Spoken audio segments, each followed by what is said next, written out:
What's up, everybody? All right, I'm live. Hey, what's happening, everybody?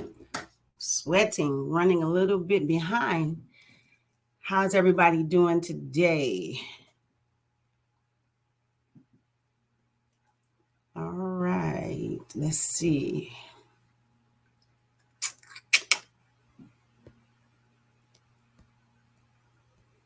Hey, everybody. Good to see you. Good to see you. Facebook, Instagram, Twitter, LinkedIn, YouTube. Good to see you.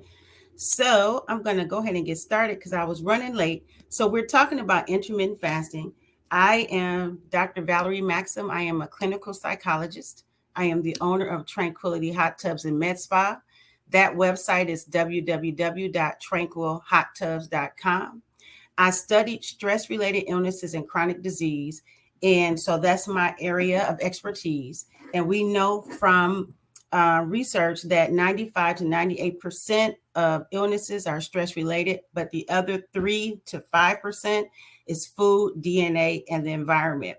My goal with these 5-minute lives is to help people avoid diagnoses, sicknesses, illnesses, and help you be healthy and whole by giving you tips and strategies. So, also, finally, before we get into the meat of this thing, I have a women's health symposium. If you're in the Liberty Township, Ohio area, that is January 7th. You could go to that website, click upcoming events, and get a ticket for that.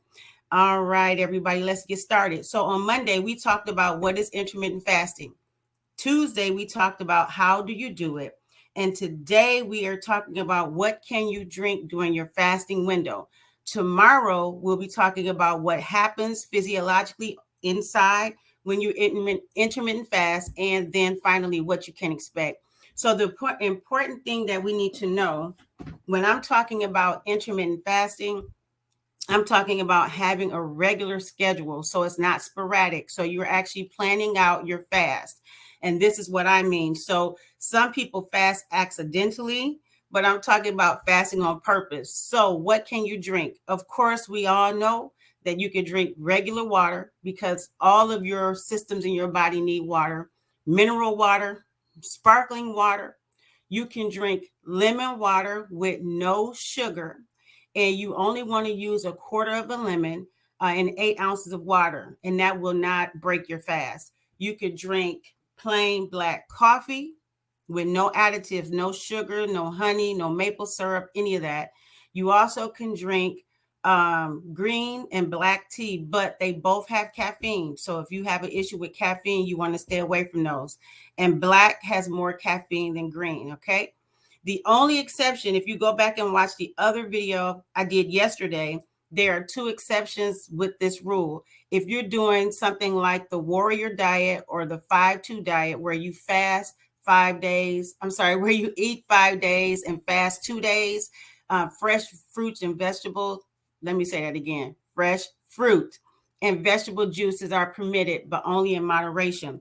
So when you're doing an intermittent fast, or if you're just fasting in general, if you drink fruit juices, you are no longer fasting. That breaks your fast. So fruit juices will break your fast because it spikes your insulin levels. They go up. You don't want to do that. So when your insulin levels are spiked or when they're high, and this is why most people don't finish a fast, you could experience frequent urination, increased thirst, constantly hungry, blurry vision, fatigue, headache, numbness, and tingling in your feet, etc., etc. And we sometimes attribute that to the fast, that we're constantly hungry, because we're fasting. But no, the fruit juices are making that worse for you. And all diet beverages break your fast. So anything with calories, anything with sugar will break your fast. So I know that we grow up thinking that if we don't eat food and we just drink juice, and you could do that. Now, let me say this. There are all different types of fasts, but I'm talking about when you are intermittent fasting. These are the guidelines you should follow. If you are doing your own fast and you're customizing it, just be mindful of the fruit juices that you drink, because I know a lot of people drink the fruit juices, okay? All right, so tomorrow we will be back on here, And we're going to talk about what happens physiologically when you intermittent fast, all the positive things that happen. It is very beneficial. All right, Instagram, you're off of here first. I will see you tomorrow. Have a great rest of your day. Okay, bye. Facebook, YouTube, Twitter, LinkedIn. Have an awesome day. I will see you tomorrow as well. All right. Talk to you soon. As soon as I end the broadcast. Ha.